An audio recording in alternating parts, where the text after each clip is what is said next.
Hello friends, RRB assistant loco പൈലറ്റുമായിട്ട് ബന്ധപ്പെട്ട ഒരു ഇമ്പോർട്ടൻറ്റ് അപ്ഡേഷനായിട്ടാണ് ഞാൻ വന്നിരിക്കുന്നത്. ഈ കഴിഞ്ഞ ദിവസം റെയിൽവേ ബോർഡ് ഒരു ക്ലാരിഫിക്കേഷൻ ലെറ്റർ പുറത്തുവിട്ടിട്ടുണ്ടായിരുന്നു. അതായത് ALPയുടെ എഡ്യൂക്കേഷൻ ക്വാളിഫിക്കേഷനുമായിട്ട് ബന്ധപ്പെട്ടായിരുന്നു ആ ക്ലാരിഫിക്കേഷൻ ലെറ്റർ. നമുക്ക് ജസ്റ്റ് അത് നോക്കാം. ഡിസംബർ 11 ഈ ലെറ്റർ പുറത്തു വന്നത്. അത് just clarification regarding minimum prescribed education qualification for direct recruitment post assistant loco pilot level 2 എന്നുള്ളതാണ് അതിന്റെ സബ്ജക്റ്റ്. അപ്പം ഇതിൽ നിന്ന് നമുക്ക് മനസ്സിലാക്കാൻ പറ്റുന്ന ഒരു പ്രധാനപ്പെട്ട കാര്യം RRB ALP എക്സാമിന് വേണ്ടിയിട്ടുള്ള പ്രിപ്പറേഷൻ ആണ്. അപ്പം നോട്ടിഫിക്കേഷൻ നമുക്ക് അടുത്ത വർഷം തന്നെ ഉറപ്പായിട്ടും പ്രതീക്ഷിക്കാവുന്നതാണ്. അപ്പോൾ പ്രിപ്പറേഷൻ തുടർന്നുകൊണ്ടിരിക്കുന്നവർ നിങ്ങളുടെ പ്രിപ്പറേഷൻ സ്ട്രാറ്റജിക്കായിട്ടും അതുപോലെ വളരെ സ്പീഡായിട്ടും തന്നെ കൊണ്ടുപോകേണ്ട ഒരു സമയമാണ്. അതുപോലെ പ്രിപ്പറേഷൻ തുടങ്ങാൻ ഇപ്പോൾ ഇതുവരെ പ്രിപ്പറേഷൻ സ്റ്റാർട്ട് ചെയ്യാത്തവർ എത്രയും വേഗം തന്നെ പ്രിപ്പറേഷൻ ചെയ്യേണ്ടതാണ്. കാര്യം എന്ന് പറഞ്ഞു കഴിഞ്ഞാൽ നോട്ടിഫിക്കേഷൻ വന്നു കഴിഞ്ഞാൽ പിന്നെ അധികം സമയം നിങ്ങൾക്ക് ലഭിക്കുകയില്ല. അപ്പോൾ നിങ്ങൾക്ക് കിട്ടുന്ന ഈ സമയം നിങ്ങൾ വളരെ എഫക്റ്റീവായിട്ട് തന്നെ യൂസ് ചെയ്യുക. പിന്നെ ഇന്നത്തെ വീഡിയോയിൽ ഈ RRB അസിസ്റ്റന്റ് ലോക്കോ പൈലറ്റിന് വേണ്ടി പ്രിപ്പയർ ചെയ്യുന്ന വിദ്യാർത്ഥികൾക്ക് ഒരുപാട് പേർക്ക് സംശയമുണ്ട്. ഇതിൻ്റെ റിക്രൂട്ട്മെന്റ് പ്രോസസ്സ്, അതുപോലെ ഇതിൻ്റെ പ്രൊമോഷൻ, സാലറി, അതുപോലെ ഇതിൻ്റെ വേരിയസ് ആയിട്ടുള്ള എക്സാമിനേഷൻ്റെ പാറ്റേൺ, അങ്ങനെയുള്ള പല കാര്യങ്ങളെക്കുറിച്ചും ഉദ്യോഗാർത്ഥികൾക്കിടയിൽ ഡൗട്ടുണ്ട്. അപ്പോൾ ഇന്ന് ഈ വീഡിയോയിൽ നമ്മൾ ഈ പറഞ്ഞ കാര്യങ്ങളെല്ലാം ഡിസ്കസ് ചെയ്യുന്നതാണ്. അപ്പോൾ RRB ALPക്ക് വേണ്ടിയിട്ടുള്ള ഒരു കംപ്ലീറ്റ് പാക്കേജ് ഉള്ള ഒരു വീഡിയോ ആണ് എന്ന് ഞാനിവിടെ നിങ്ങൾക്ക് മുന്നിൽ അവതരിപ്പിക്കുന്നത്. അപ്പം ഏവർക്കും ഈ വീഡിയോയിലേക്ക് സ്വാഗതം. ആദ്യം തന്നെ ആർക്കൊക്കെ ഈ പോസ്റ്റിലോട്ട് അപ്ലൈ ചെയ്യാന്നുള്ളത് പറയാം. SSLC അതുപോലെ ITA കുറച്ച് റിലവൻ്റ് ആയിട്ടുള്ള ട്രേഡ്സ് പഠിച്ചവർക്ക് ഈ പോസ്റ്റിലോട്ട് അപ്ലൈ ചെയ്യാം. നമുക്ക് ഏതൊക്കെയാണ് ട്രേഡ് നോക്കാം. ITA armature and coil winder complete ആയവർക്ക്, അതുപോലെ electrician, electronics machine, fitter, heat engine, instrument mechanic, machinist, mechanic diesel, mechanic motor vehicle, millwright maintenance mechanic, അതുപോലെ mechanic radio and TV, refrigeration and air conditioning mechanic, അതുപോലെ tractor mechanic, turner, wireman. അപ്പോൾ ഈ പറയുന്ന ട്രേഡുകളിൽ ഏതെങ്കിലും ഒരു ട്രേഡിൽ നിങ്ങൾക്ക് ITA ക്വാളിഫിക്കേഷൻ ഉണ്ടെങ്കിൽ നിങ്ങൾക്ക് ഈ പോസ്റ്റിലോട്ട് തീർച്ചയായും അപ്ലൈ ചെയ്യാം. അപ്പോൾ ഡിപ്ലോമക്കാർക്ക് ബിടെക്കാർക്ക് അപ്ലൈ ചെയ്യാമെന്നുള്ളൊരു സംശയം വരും. തീർച്ചയായും ഡിപ്ലോമക്കാർക്കും അപ്ലൈ ചെയ്യാൻ പറ്റും, അതുപോലെ ബിടെക്കാർക്കും അപ്ലൈ ചെയ്യാൻ പറ്റും. അപ്പോൾ 3 വർഷം ഡിപ്ലോമ കംപ്ലീറ്റ് ആക്കിയ വിദ്യാർത്ഥിയാണ് നിങ്ങളെങ്കിൽ, അതായത് ഏതൊക്കെ ട്രേഡാണെന്നുള്ളത് വ്യക്തമായിട്ട് പറയുന്നുണ്ട്.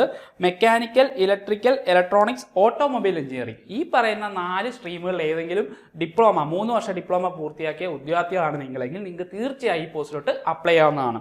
അതുപോലെ തന്നെയാണ് ബിടെക്കും ഈ പറഞ്ഞ mechanical, electrical, electronics and automobile engineering നിങ്ങൾ കംപ്ലീറ്റ് ചെയ്തിട്ടുണ്ടെങ്കിൽ നിങ്ങൾക്ക് തീർച്ചയായും ഈ പോസ്റ്റിലോട്ട് അപ്ലൈ ചെയ്യാനുള്ള ക്വാളിഫിക്കേഷൻ ഉണ്ട്. ഓക്കെ, അതുപോലെ ഏജ് ലിമിറ്റിൻ്റെ കാര്യം ഞാനൊന്ന് പറയാം. 18 മുതൽ 28 വയസ്സ് വരെ പ്രായപരിധിയുള്ള എല്ലാവർക്കും ഈ പോസ്റ്റിലോട്ട് അപ്ലൈ ചെയ്യാവുന്നതാണ്. റിസർവേഷൻ കാറ്റഗറീസിന് ഏജ് റിലാക്സേഷൻ ഉണ്ടായിരിക്കുന്നതാണ്. SC/STക്ക് 5 വർഷവും OBCക്ക് 3 വർഷവും അതുപോലെ എക്സ് സർവീസ്മെന് അതനുസരിച്ചുള്ള ഏജ് റിലാക്സേഷനും ഉണ്ടായിരിക്കുന്നതാണ്. അപ്പോൾ നിങ്ങൾക്ക് ഒരു ITA അല്ലെങ്കിൽ ബിടെക് ഡിപ്ലോമ ക്വാളിഫിക്കേഷനും നിങ്ങളുടെ പ്രായപരിധി 18-നും 28-നും അല്ലെങ്കിൽ നിങ്ങൾക്ക് ഏജ് റിലാക്സേഷൻ ഉള്ള കാറ്റഗറിയിൽപ്പെട്ട ആളാണെങ്കിൽ നിങ്ങൾക്ക് തീർച്ചയായും ഈ പോസ്റ്റിലോട്ട് അപ്ലൈ ചെയ്യാനുള്ള ക്വാളിഫിക്കേഷൻ ഉണ്ടായിരിക്കുന്നതാണ്. അപ്പം നിങ്ങൾക്ക് നോട്ടിഫിക്കേഷൻ വരുന്ന സമയത്ത് നിങ്ങൾക്ക് ഈ പോസ്റ്റിലോട്ട് അപ്ലൈ ചെയ്യാവുന്നതാണ്. അതുപോലെ മെഡിക്കൽ സ്റ്റാൻഡേർഡിനെ കുറിച്ചുള്ള ഒരു ഡീറ്റെയിൽഡ് വീഡിയോ ഞാൻ ഓൾറെഡി ചെയ്തിട്ടുണ്ട്. അസിസ്റ്റന്റ് ലോക്കോ പൈലറ്റിന് വേണ്ട മെഡിക്കൽ സ്റ്റാൻഡേർഡ് എന്ന് പറഞ്ഞാൽ A1 ആണ്. A1 എന്ന് ഉദ്ദേശിക്കുന്നത് നമുക്ക് 6/6 വിഷൻ ആയിരിക്കണം. നമ്മൾ 2 കണ്ണിനും 6/6 വിഷൻ വേണം. അതുപോലെ സ്പെക്സ് യൂസ് ചെയ്യാൻ പാടില്ല. ചിലർ ഇപ്പോൾ സ്പെക്സ് യൂസ് ചെയ്യാൻ മടിയുള്ളവർ ചിലർ സർജറി ചെയ്തിട്ട് അവരുടെ ആ പ്രോബ്ലം റെക്ടിഫൈ ചെയ്യാറുണ്ട്. അപ്പോൾ ലാസിക് സർജറി പോലുള്ള സർജറി ചെയ്തവർ ഇതിന് ഇന്നെലിജിബിൾ ആണ്. അപ്പോൾ നിങ്ങൾ ഈ പോസ്റ്റിലോട്ട് അപ്ലൈ ചെയ്യേണ്ടതില്ല. അതുപോലെ സ്പെക്സ് യൂസ് ചെയ്യുന്നവരും ഈ പോസ്റ്റിലോട്ട് അപ്ലൈ ചെയ്യേണ്ടതില്ല. കാരണം A1 ആണ് ALPയുടെ മെഡിക്കൽ സ്റ്റാൻഡേർഡ് എന്ന് പറയുന്നത്. ഈ ALPയുടെ കൂടെ തന്നെ വിളിക്കുന്ന മറ്റു പോസ്റ്റാണ് ടെക്നീഷ്യൻ എന്ന് പറയുന്നത്. ടെക്നീഷ്യൻ പോസ്റ്റിന് ഈ പറയുന്ന A2, A3, B1 അങ്ങനെ കുറേ സ്റ്റാൻഡേർഡ് ആപ്ലിക്കബിൾ ആണ്. അപ്പോൾ നിങ്ങൾക്ക് നോട്ടിഫിക്കേഷൻ വരുന്ന സമയത്ത് നമ്മൾ കൃത്യമായി അതിനെക്കുറിച്ച് വീഡിയോ ചെയ്യുന്നതായിരിക്കും. അപ്പോൾ നിങ്ങൾ അതിന് എലിജിബിൾ ആണെങ്കിൽ ബാക്കിയുള്ള ഈ പറയുന്ന ക്വാളിഫിക്കേഷൻ, അതുപോലെ നിങ്ങൾക്ക് ഏജ് ലിമിറ്റ്, പിന്നെ മെഡിക്കൽ സ്റ്റാൻഡേർഡ് നിങ്ങൾ കറക്റ്റായിട്ട് എലിജിബിൾ ആണെന്നുണ്ടെങ്കിൽ നിങ്ങൾക്ക് ആ പോസ്റ്റിലോട്ടൊക്കെ അപ്ലൈ ചെയ്യാൻ പറ്റും. അപ്പോൾ ടെക്നീഷ്യൻ പോസ്റ്റിന് ഏതൊക്കെയാണ് മെഡിക്കൽ സ്റ്റാൻഡേർഡ് വരുന്നതെന്നുള്ള ഞാൻ ഡീറ്റെയിൽ ആയിട്ടുള്ള വീഡിയോ പിന്നീട് ചെയ്യുന്നതാണ്. അപ്പം അസിസ്റ്റന്റ് ലോക്കോ പൈലറ്റ് വേണ്ട മെഡിക്കൽ സ്റ്റാൻഡേർഡ് എന്ന് പറഞ്ഞാൽ A1 ആണ്. അപ്പോൾ മെഡിക്കൽ സ്റ്റാൻഡേർഡിനെ കുറിച്ചുള്ള വീഡിയോ ഓൾറെഡി ചെയ്തിട്ടുണ്ട്. ഞാനത് ഡിസ്ക്രിപ്ഷൻ ബോക്സിൽ അതിൻ്റെ ലിങ്ക് കൊടുക്കാം. അപ്പോൾ കോമ്പറ്റേറ്റീവ് എക്സാമിന് പ്രിപ്പയർ ചെയ്യുന്ന ഉദ്യോഗാർത്ഥികൾക്ക് അതൊരു പ്രധാനപ്പെട്ട ആശങ്കയാണ് അവർ പ്രിപ്പയർ ചെയ്യുന്ന പോസ്റ്റിൽ എത്ര വേക്കൻസി ഉണ്ടെന്നുള്ളത്.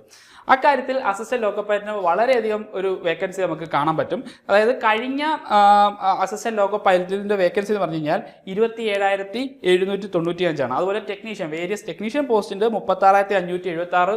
അപ്പോൾ ഇത് രണ്ടുകൂടെ ആഡ് ചെയ്ത് വരുമ്പോൾ 64,371 വേക്കൻസി എന്നൊരു പോസ്റ്റ് പോസ്റ്റാണ് അസിസ്റ്റന്റ് ലോക്കോ പൈലറ്റ്. അപ്പം ഒരു ടെക്നിക്കൽ ക്വാളിഫിക്കേഷനുള്ള വിദ്യാർത്ഥികൾക്ക് കിട്ടാൻ ഒരു മികച്ച അവസരം തന്നെയാണ് അസിസ്റ്റന്റ് ലോക്കോ പൈലറ്റ്. കാരണം ഒരു ഹ്യൂജ് നമ്പർ ഓഫ് വേക്കൻസി തന്നെ നമുക്ക് അടുത്ത നോട്ടിഫിക്കേഷൻ പ്രതീക്ഷിക്കാവുന്നതാണ്. അവിടെ പ്രിപ്പറേഷൻ സ്റ്റാർട്ട് ചെയ്യാത്തവർ എത്രയും വേഗം തന്നെ പ്രിപ്പറേഷൻ സ്റ്റാർട്ട് ചെയ്യണം. ഇപ്പോൾ നോട്ടിഫിക്കേഷൻ വന്നു കഴിഞ്ഞാൽ നിങ്ങൾക്ക് സമയം ലഭിക്കത്തില്ല കേട്ടോ. അതുകൊണ്ട് നിങ്ങൾ പ്രത്യേകം ശ്രദ്ധിക്കുക, പ്രിപ്പറേഷൻ നിങ്ങൾ സ്റ്റാർട്ട് ചെയ്യുക. ഇനി നമുക്ക് ALPയുടെ റിക്രൂട്ട്മെന്റ് പ്രോസസ്സ് എങ്ങനെയാണെന്ന് നോക്കാം. ഒരുപാട് വിദ്യാർത്ഥികൾക്കിടയിൽ ഒരു ഡൗട്ടാണ് എങ്ങനെയൊക്കെയാണ് ഇതിന്റെ റിക്രൂട്ട്മെന്റ് പ്രോസസ്സ് വരുന്നതെന്നുള്ളത്.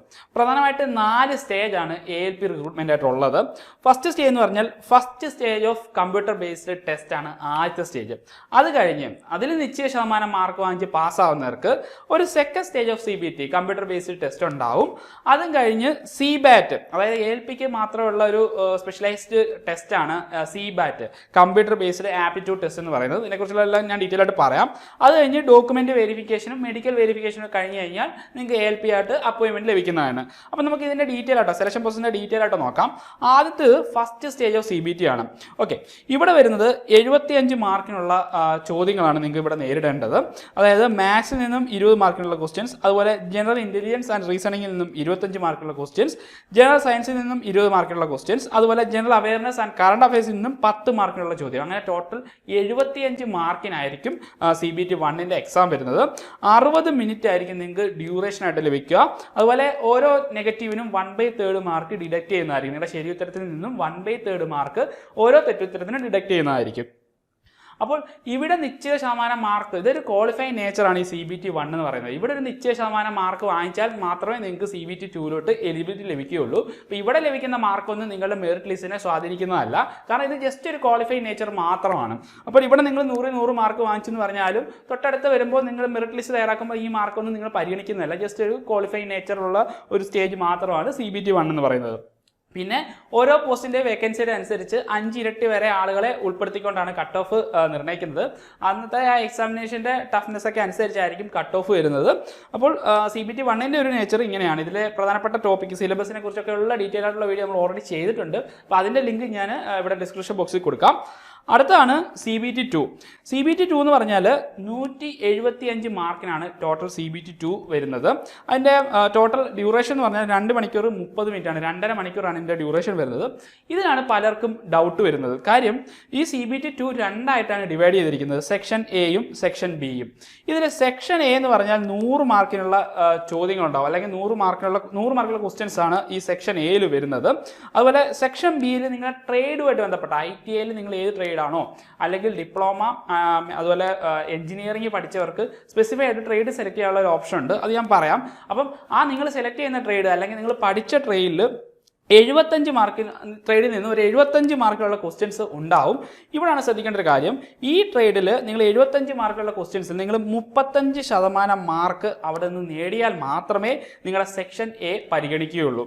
അത് മാത്രമല്ല, ഈ സെക്ഷൻ എയിൽ ലഭിക്കുന്ന ഈ 100 മാർക്ക് ഉണ്ടല്ലോ, ഈ 100 മാർക്കാണ് നിങ്ങളുടെ മെറിറ്റ് ലിസ്റ്റിനെ സ്വാധീനിക്കുന്നത്. നിങ്ങൾ ഈ റിലവൻ്റ് ട്രേഡ് സെക്ഷൻ ബിയിൽ വാങ്ങിക്കുന്ന മാർക്കൊന്നും നിങ്ങളുടെ മെറിറ്റ് ലിസ്റ്റിനെ സ്വാധീനിക്കില്ല. നിങ്ങൾക്ക് ഇവിടെ ലഭിക്കുന്ന മാർക്കിലാണ്, അതിൻ്റെ അടിസ്ഥാനത്തിലാണ് നിങ്ങളുടെ റാങ്ക് ലിസ്റ്റ് തയ്യാറാക്കുന്നത്. പക്ഷേ ഒരു കാര്യം പ്രത്യേകം ശ്രദ്ധിക്കുക, ഈ റിലവൻ്റ് ട്രേഡ്, ഈ 75 മാർക്കിൻ്റെ ഈ റിലവൻ്റ് ട്രേഡിൽ നിങ്ങൾ അതിൽ നിന്ന് 35% മാർക്ക് വാങ്ങിച്ചാൽ മാത്രമേ നിങ്ങളുടെ സെക്ഷൻ എ പരിഗണിക്കുകയുള്ളൂ. അവർ അത് വാല്യൂറ്റ് ചെയ്യുക പോലും ചെയ്യുകയുള്ളൂ. കാര്യം ഒരു എക്സാമ്പിൾ ഞാൻ പറഞ്ഞുതരാം. നിങ്ങളിപ്പം സെക്ഷൻ എയിൽ നിന്ന് 100 മാർക്ക് വാങ്ങിച്ചെന്ന് വെക്കുക. പക്ഷേ നിങ്ങൾക്ക് ഈ റിലവൻ്റ് ട്രേഡിൽ നിന്ന് ഒരു 33% മാർക്കേ ലഭിച്ചിട്ടുള്ളൂ പറഞ്ഞിട്ട് കാര്യമില്ല. കാര്യം നിങ്ങളെ പരിഗണിക്കില്ല പിന്നെ. അപ്പോൾ ഇവിടെ നിന്നൊരു 35% മാർക്ക് മസ്റ്റാണ്. അപ്പം അത് ജസ്റ്റ് അതും ഒരു ക്വാളിഫൈ നേച്ചർ. നമ്മൾ ഓൾറെഡി പറഞ്ഞ പോലെ CBT 1 കാര്യം പറഞ്ഞ പോലെ അതും ഒരു ക്വാളിഫൈ നേച്ചർ തന്നെയാണ്. റിലവൻ്റ് ട്രേഡിൽ കൃത്യമായിട്ട് നിങ്ങൾ 35% മാർക്ക് വാങ്ങിച്ചാൽ മാത്രമേ നിങ്ങളുടെ സെക്ഷൻ എ പരിഗണിക്കുകയുള്ളൂ. അപ്പോൾ നിങ്ങൾക്ക് ക്ലിയർ ആയെന്ന് ഞാൻ വിശ്വസിക്കുന്നു. ഇനി നമുക്ക് സെക്ഷൻ എയിൽ വരുന്ന പ്രധാനപ്പെട്ട സബ്ജക്റ്റുകൾ ഏതെന്ന് നോക്കാം.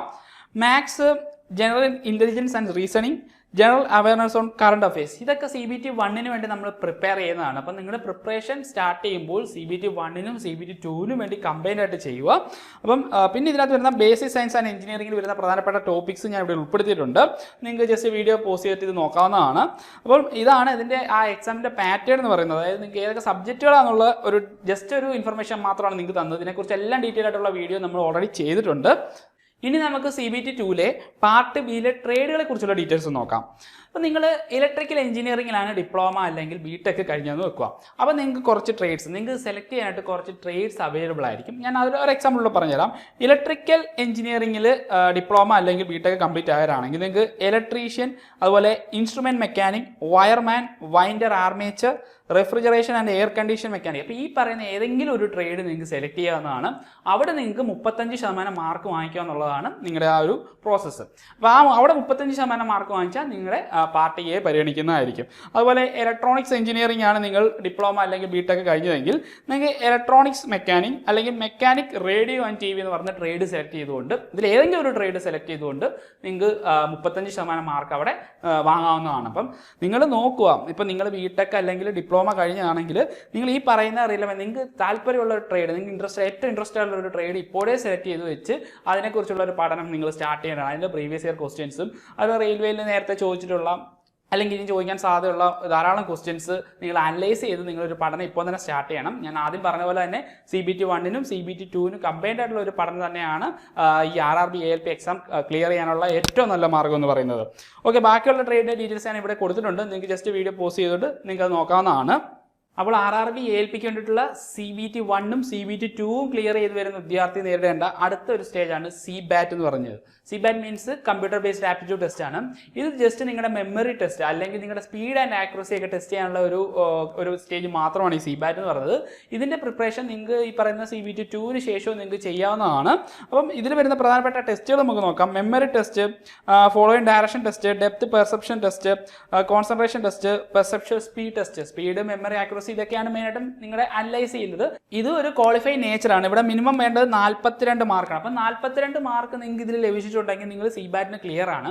അപ്പോൾ ഈ പറയുന്ന രീതിയിൽ ഇതിനെ ബേസ് ചെയ്ത് CBATൻ്റെ മാർക്ക് ബേസ് ചെയ്തിട്ടല്ലായിരിക്കും നിങ്ങളുടെ മെറിറ്റ് ലിസ്റ്റ് വരുന്നത്. ഞാൻ ഓൾറെഡി പറഞ്ഞു, CBT2 പാർട്ട് എയുടെ മാർക്കിനെ ഡിപ്പെൻഡ് ചെയ്തുകൊണ്ട് മാത്രമാണ് നിങ്ങളുടെ മെറിറ്റ് ലിസ്റ്റ് തയ്യാറാക്കുന്നത്. ഇതും ജസ്റ്റ് ഒരു ക്വാളിഫൈഡ് നേച്ചർ മാത്രമാണ്. ഇവിടെ നിങ്ങൾ 42 മാർക്ക് മാത്രം വാങ്ങിച്ചാൽ മതി. ഇനി നമുക്ക് അസിസ്റ്റന്റ് ലോക്കോ പൈലറ്റിന്റെ സാലറി ഡീറ്റെയിൽസ് നോക്കാം. ഗ്രേഡ് പേ സ്കെയിൽ, പിന്നെ മറ്റ് അലവൻസ് എല്ലാം കൂടെ ഉൾപ്പെടുത്തിക്കൊണ്ട് ഏകദേശം 35,000 മുകളിലാണ് ALPക്ക് സാലറി ലഭിക്കുക. അപ്പോൾ മറ്റ് അലവൻസ് കൊണ്ട് ഉദ്ദേശിക്കുന്നത് house rent allowance, DA, transport allowance, running allowance, അങ്ങനെ കുറച്ച് അലവൻസ് ALPക്ക് ലഭിക്കുന്നുണ്ട്. റണ്ണിങ് അലവൻസ് കൊണ്ട് ഉദ്ദേശിക്കുന്നത് നമ്മൾ ട്രാവൽ ചെയ്യുന്ന ഡിസ്റ്റൻസിനനുസരിച്ച് ഒരു നിശ്ചയ ശതമാനം അലവൻസ് റണ്ണിങ് അലവൻസ് ആയിട്ട് നിങ്ങൾക്ക് ലഭിക്കും. അത് നിങ്ങളുടെ സാലറിയിലൂടെ ആഡ് ആവുന്നതാണ്. ഇനി നമുക്ക് അസിസ്റ്റന്റ് ലോക്കോ പൈലറ്റിന്റെ പ്രൊമോഷൻ ഡീറ്റെയിൽസ് നോക്കാം. അസിസ്റ്റന്റ് ലോക്കോ പൈലറ്റ് ആയിട്ട് കയറുന്ന ഒരാൾ അടുത്ത പ്രൊമോഷൻ പോസ്റ്റ് എന്ന് പറഞ്ഞാൽ സീനിയർ ALP ആണ്, സീനിയർ അസിസ്റ്റന്റ് ലോക്കോ പൈലറ്റ് ആണ്. പിന്നെ ഷണ്ടർ മീൻസ് സ്റ്റേഷൻ ബേസ്ഡ് ആയിട്ടുള്ള ഓപ്പറേഷൻസ് ഒക്കെ ചെയ്യുന്ന ഒരു പോസ്റ്റാണ് ഷണ്ടർ എന്ന് പറയുന്നത്. ഷണ്ടർ കഴിഞ്ഞാൽ പിന്നെ ലോക്കോ പൈലറ്റ് ഗുഡ്സ് ട്രെയിനുള്ള ലോക്കോ പൈലറ്റ് ആണ് അടുത്ത പ്രൊമോഷൻ.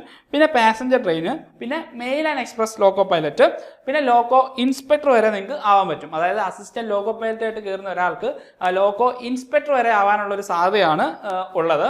സോ വളരെ നല്ലൊരു പോസ്റ്റ് തന്നെയാണ്. അതായത് ഡിപ്ലോമ, BTech, ITI ക്വാളിഫിക്കേഷൻ ഉള്ളവർക്ക് കിട്ടാൻ മികച്ച ഒരു പോസ്റ്റ് തന്നെയാണ് ഈ അസിസ്റ്റന്റ് ലോക്കോ പൈലറ്റ് എന്ന് പറയുന്നത്. അപ്പോൾ ഈ അവസരം നിങ്ങൾ യാതൊരു കാരണവശാൽ പാഴാക്കരുത്. നോട്ടിഫിക്കേഷൻ നമുക്ക് എന്തായാലും 2024 തന്നെ പ്രതീക്ഷിക്കാവുന്നതാണ്.